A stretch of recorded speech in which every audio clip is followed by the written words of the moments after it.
Hello, my name is Mary. Since I was a child, my biggest dream was to become a journalist or work in magazine publishing. I loved writing and keeping up with trends, so I decided to study journalism and media in college. After I graduated, I worked with several companies. They weren't very famous, but I was happy because I was living my dream. A few years after graduating, when I was around 31, I met my future husband, Jerry. Jerry came from a wealthy family that ran a successful business. This is important because Jerry's mother, Nicole, never approved of me. She often showed her dislike, thinking I wasn't a good match for her son and criticizing my career in journalism and my education in the field. At first, Nicole's negative attitude and harsh words were very hurtful. It's tough when someone constantly puts you down, but for some reason, Nicole thought it was okay to treat me like that. Thankfully, Jerry always defended me against his mother's cruel remarks. His father, Willie, also supported me, standing up for me whenever he saw Nicole's mean comments. Over time, I became more resilient to Nicole's jibes. Jerry even suggested that we should limit our interactions with her, but I didn't agree. Jerry worked in the family business with his father, and reducing contact with his mother might have made things awkward for Willie, who was genuinely kind. I didn't want to cause any strain in their family or make Jerry cut ties with his family. Through it all, we managed to stay strong. I learned the importance of patience and resilience, knowing that keeping family relationships often means dealing with tough emotions and situations. Handling Nicole became a regular part of my life because we only saw each other a couple of times a month. However, things changed a lot when her husband, Willie, had to travel overseas for work.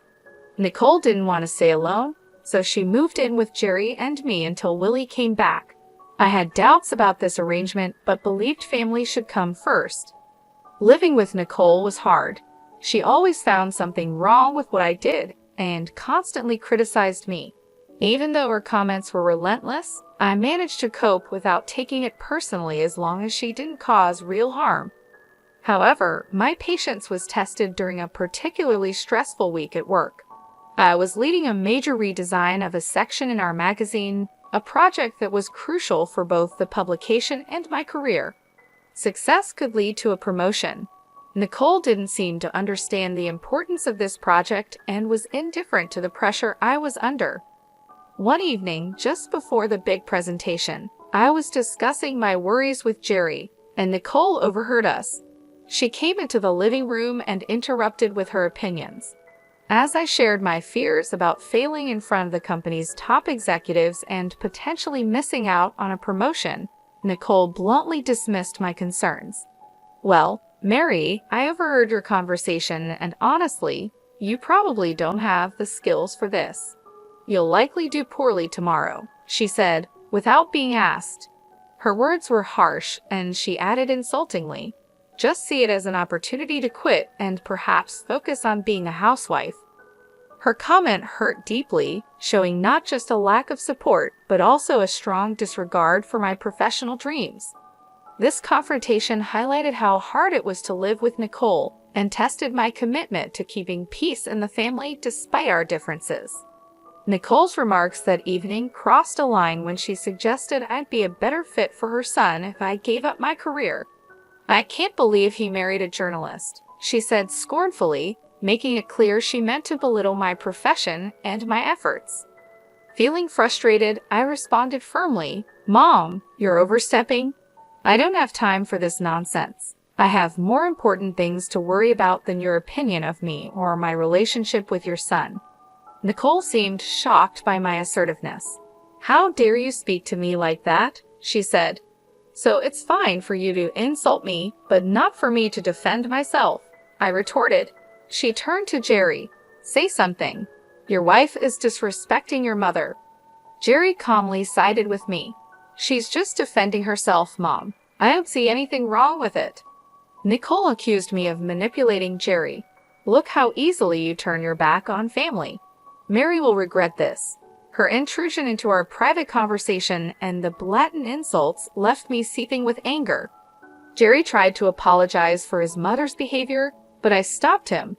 He wasn't to blame for her hurtful words. After the confrontation, we decided to end the night and go to bed. My mind was too preoccupied with the upcoming presentation to dwell on Nicole's threat. The next morning, I arrived at work early, ready to give my presentation. However, when I opened my laptop, I was met with a heart-stopping surprise. All the files on my desktop were missing, and my laptop appeared to have been reset. Panic set in as I quickly checked my email, hoping my earlier precautions would save me, but even my emails had been deleted, including the trash. Overwhelmed and on the verge of tears, I explained the situation to my boss. His reaction was far from understanding. He reprimanded me harshly before instructing me to forget the presentation altogether. The weight of the situation was crushing, and I struggled to hold back tears, feeling both betrayed and helpless. When I discovered that my boss had a backup presenter in case I faltered, it became painfully clear that my prospects for advancement at the company were bleak. Devastated by the turn of events, I rushed home, tears streaming down my face. Jerry was still at home, and upon seeing my distress, he decided to take the day off to support me. He embraced me as I wept, and once I had somewhat regained my composure, he gently inquired about what had happened. "What's wrong, honey? Didn't the presentation go well?" he asked, puzzled. "There was no presentation, at least not by me," I replied, my voice still trembling. "What do you mean? You put so much effort into it.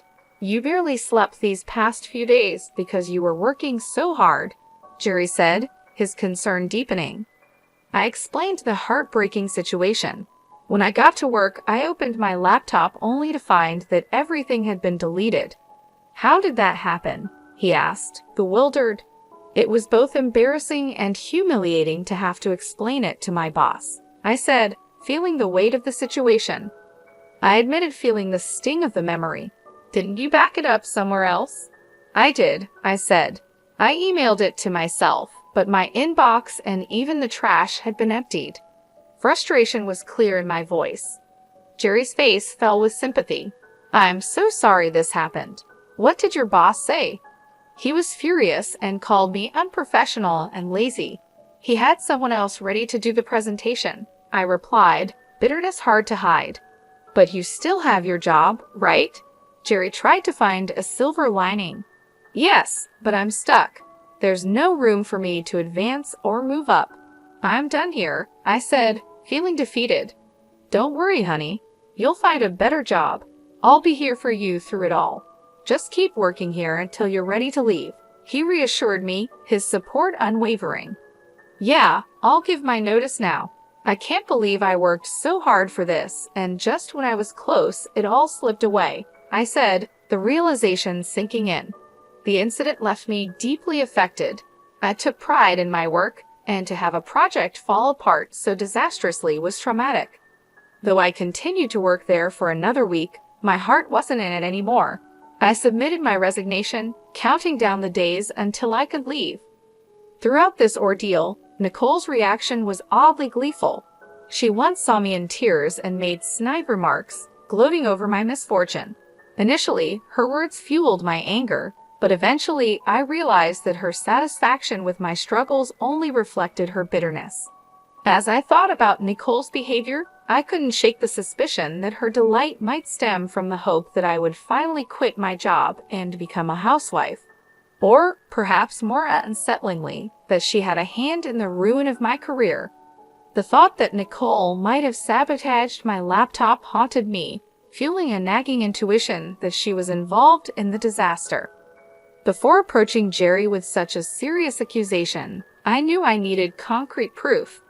Determined to catch Nicole if she was indeed sabotaging me, I devised a plan to monitor her actions discreetly. I purchased a hidden camera designed to look like a smoke detector and installed it on the office ceiling. I sensed the device with my phone, setting everything in place to capture any misdeed.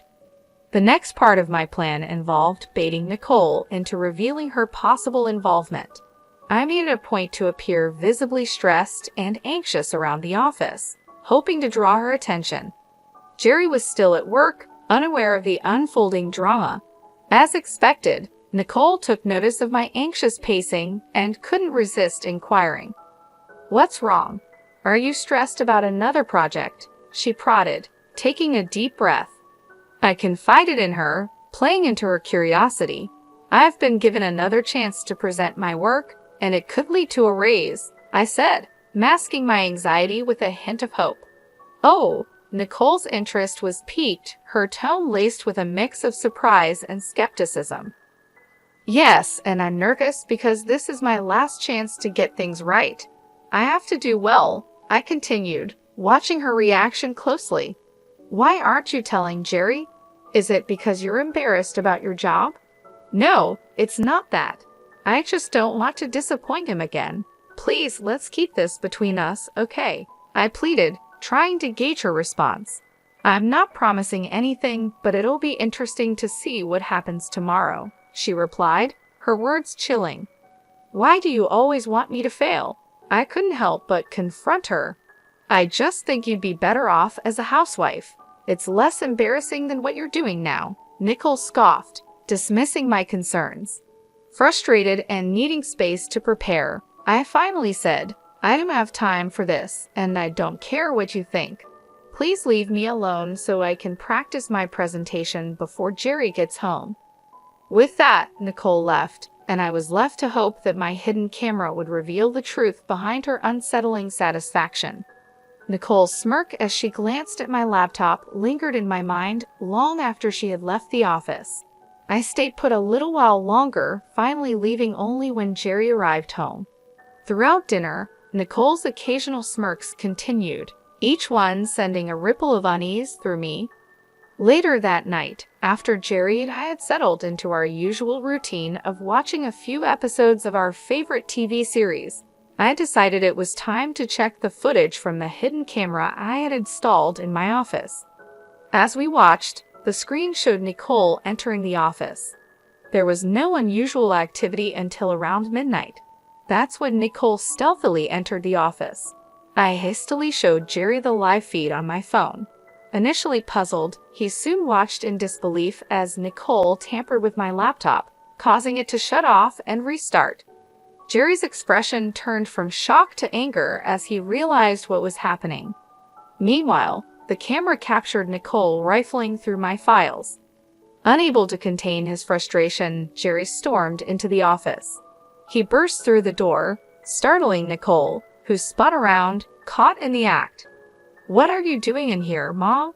Jerry demanded, struggling to maintain his composure. "Oh, nothing really," Nicole replied nonchalantly. "Then why is Mary's laptop open? Are you accusing me of going through her stuff?" Jerry pressed. "I think you did more than just go through it, Mom. Did you come here to tidy up at midnight? And Mary isn't the type to leave her laptop open. You know that?" Jerry retorted. "Don't talk to me like that. I'm still your mother," Nicole shot back defensively. "Yeah, my mother who seems to enjoy hurting and sabotaging my wife?" Jerry replied firmly. "We caught you on camera resetting Mary's laptop. You were spying on me? That's disgusting. How could you film me without my consent?" Nicole exclaimed, indignant. "I didn't put cameras in your room. I installed one in my office, and you went in there without my permission," I interjected, supporting Jerry and clarifying our intentions. The confrontation revealed the extent of Nicole's interference and deceit, testing the limits of family loyalty and trust. Despite the wrongdoing, Jerry remained firm in his decision. "Even if it was wrong, it's nothing compared to what you've done to Mary. I want you out of our house tomorrow," he declared unwaveringly. Nicole protested, her voice tinged with desperation. "But I'll be all alone." "I don't care. I don't want to talk to you," Jerry replied, his mind made up. The next morning, Nicole tried to delay her departure by busying herself with breakfast preparations and washing dishes. However, Jerry was resolute. As soon as she finished, he came downstairs with her bags packed and informed her that he had ordered her an Uber. Nicole pleaded tearfully to let her stay, showing rare vulnerability, but Jerry remained indifferent and retreated to our room. Left alone with me, Nicole lashed out, accusing me of setting her up. I responded calmly yet firmly, "If anyone should be yelling, It's me. You're lucky I haven't shared the footage with your friends and family. If they knew what you did, you'd lose them all." My words silenced her. After Nicole's departure, I felt a profound sense of relief. Though still troubled by my job situation, I was confident in my ability to recover and excel. Jerry supported me wholeheartedly through it all. Once my notice period was over, I took some time off to rest and plan my next steps. I enrolled in courses related to different parts of my field, focusing on a niche that could propel me further. I decided not to expose Nicole because I wanted to rise above her negativity and prove my capabilities on my terms. With Jerry's connections, a benefit of his family's wealth, I secured several promising recommendations. His unwavering support, coupled with my experience, eventually led me to a breakthrough. I was appointed as the chief editor at a globally recognized magazine. The work was challenging but fulfilling. During this time, the goal of proving myself to Nicole faded into the background. In fact, during those transformative months, we had no contact with her at all. My journey to becoming chief editor not only marked a professional triumph, but also a personal liberation from the need to validate my worth to someone who had doubted me. Jerry continued to maintain a professional relationship with his father, Willie, as they worked together, but we heard very little from or about Nicole. Willie hinted that Nicole still harbored some resentment, though he remained tight-lipped about the specifics. Despite this, I was relieved that Nicole seemed to take my warning to heart. However, I knew a confrontation was inevitable, especially when I learned that both Nicole and Willie were invited to a significant company event I was attending.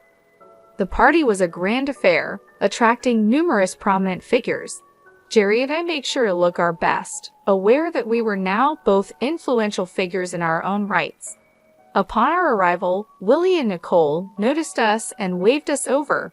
We approached, exchanging greetings. Nicole gave me a critical once-over and smirked. "Look at you, trying to fit in," she sneered. "Ignore her, Mary. You look lovely as always," Willie interjected kindly. "Thanks, Willie. How have you been?" I asked, trying to steer the conversation away from Nicole's snide remarks. "Yeah, how's unemployment treating you?" Nicole cut in, her tone sharp. "Wait, you're unemployed?" Willie asked, genuinely surprised. "Oh yeah, she messed up at her job, and they let her go. I've always said she's not good enough for our son. Look at her, she can't even keep a job," Nicole mocked with a malicious grin. "That's enough, Mom," Jerry intervened sternly. "Stop siding with her. It's bad enough having to see her everywhere. We wouldn't have to if you just left her," Nicole spat. Jerry shook his head, his patience worn thin. "We're done here," he said, taking my hand and leading me away from the confrontation. As we walked away, I felt a mix of emotions but also a sense of relief. Jerry's support meant the world to me, and together, we faced the challenges with strength and unity. Nicole insisted stubbornly. "Okay, that's enough. Either you stop talking or I'm leaving," Jerry warned, his patience thinning. "But Mary, sweetie, if you need a job, let me know. It would be great to work with you," Willie offered sincerely. "That's kind of you, Willie, but I can't accept the offer," I replied, appreciating his gesture but choosing to decline. "Of course not. I told you she's lazy and incompetent," Nicole muttered under her breath. Just then, my name was called out, and the room erupted in cheers. I turned towards the small stage where the CEO was gesturing for me to come up. Excusing myself, I left Willie and Nicole.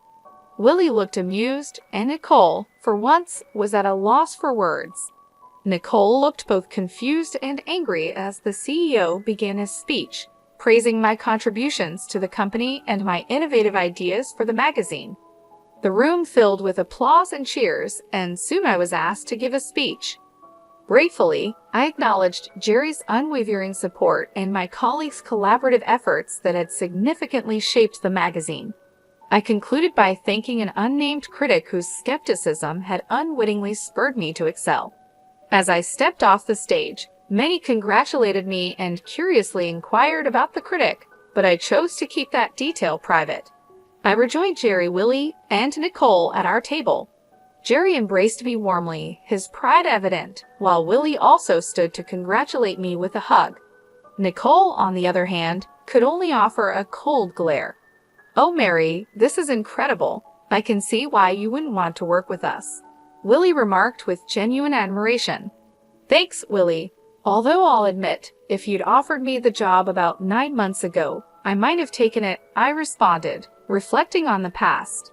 "You should have. At least then you'd be paid more," Nicole retorted sharply, her tone dripping with sarcasm. "Paid more? I could never put a price on this," Willie quickly replied, defending the intangible rewards of my current role. "Right, she's not worth all that money," Nicole scoffed dismissively. "No, I mean I couldn't match what she's earning right now," Willie corrected, hinting at my substantial earnings. "What do you mean?" Nicole asked, her confusion apparent. "Do you want me to tell her, Mary? It might come off as boasting," Willie offered. "Sure, go ahead," I said, smiling. "Nicole, Mary's salary as chief editor is well above what we could have offered. She's making more than enough and doing a fantastic job," Willie explained. Nicole's eyes widened in shock. "Oh, I see," she mumbled, her tone subdued. I smiled, feeling a sense of vindication. My hard work and determination had paid off, and now even Nicole couldn't deny it. "Say it, Willie," I offered, looking at him for permission.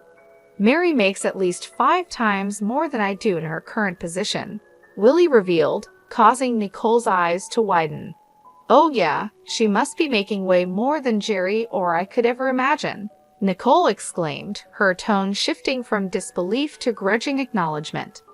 "That can't be right. You must be mistaken," Nicole insisted, still struggling to accept the reality. "He's not mistaken, Mom. I did mean it when I thanked you. You've been nothing but a bully to me, and I hope seeing me more successful than anyone in your family stings. Anyway, I have other people to talk to." "Excuse us," I said firmly, ready to move on from the negativity. "Nicole, Willie, feel free to join us anytime. Goodbye," I concluded as Jerry and I left the table, leaving a stunned Nicole behind. Willie chuckled and raised his drink to me as Jerry and I walked away, a gesture of solidarity and celebration. I had never felt more alive and validated. It was an incredible moment of triumph, and I was immensely grateful for Jerry's support throughout it all. As we made our way through the crowd, I couldn't help but reflect on the journey that had brought me to this moment. The challenges, the setbacks, and the doubts had all led to this point of success. I felt a renewed sense of purpose and confidence, knowing that I had proven myself not only to Nicole, but to everyone who had ever doubted me.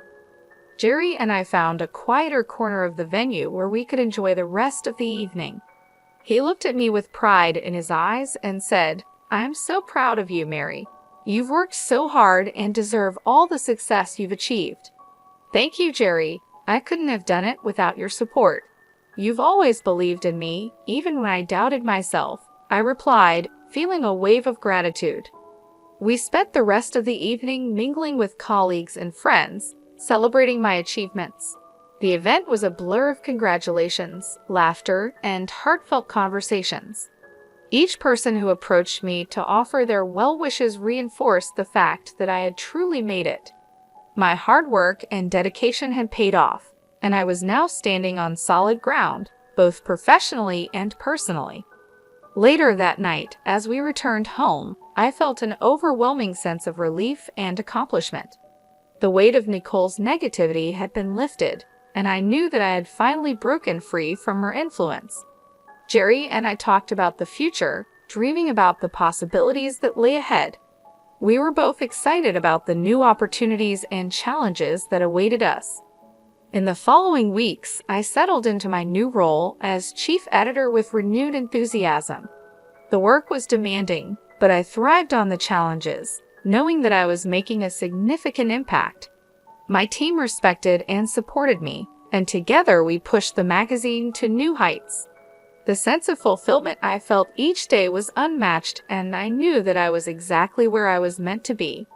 Nicole's absence in our lives was noticeable, but it brought a sense of peace.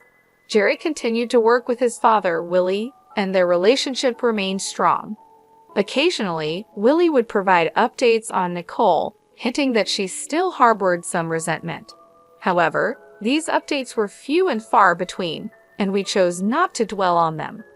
One evening, as Jerry and I sat on our porch, enjoying the quiet moments of the day, he turned to me and said, "You know, Mary, I'm glad we stood up to Nicole. It wasn't easy, but it was necessary. You've shown incredible strength in Nicole through it all." "I couldn't agree more," I replied, smiling. "We've come a long way, and I wouldn't change a thing. Our journey has made us stronger and more resilient." As the sun set, casting a warm glow over our home, I felt a deep sense of contentment. The road ahead was still uncertain, but I knew that with Jerry by my side, we could face anything. We had weathered the storm, and now we were ready to embrace the future with open hearts and minds.